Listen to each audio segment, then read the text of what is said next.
يعني عايز اقول لك في حاجات اتعملت، يعني هوديك مثال. هو كابتن ايمن موجود، لا احد يعلم ازاي احنا اتمرنا في الاستاد قبل الماتش بيوم.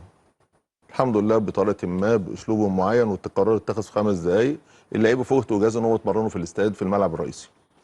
دي حاجه نفسيه بتديها. سجل يا عم. لا ليه؟ سجل يا عم. عادي، لا دافع رسوم يا كابتن. بسم الله الرحمن الرحيم. النهارده كام يا اولاد في الشهر؟ اتمرن في الاستاد؟ لا بيراميدز ما اتمرن في رضاش الاستاد. انا الزمالك وانا بتفق. اتمرن هو في دي السر، ما كتبت الاستاد في المواقع. قبل الكاس يا فندم مثلا أيوة. دي دفعت الرسوم. الماتشات النهائيه عشان انتوا بس تبقوا ناس اعلاميين. أيوة. الماتشات النهائيه بيبقى بس ليك دي حق. شطاره. الماتشات النهائيه ليك الحق. لا في طبعاً. افريقيا مش لا يا المحل. كابتن، لا حق. لا زي في ملعب، الافريقيا. لا زي في الافريقيا مش بعته المحل. لا وفي المحل ده لا بطولة. والله.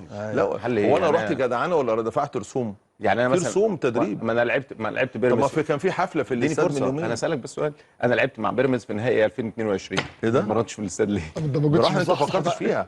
احنا احنا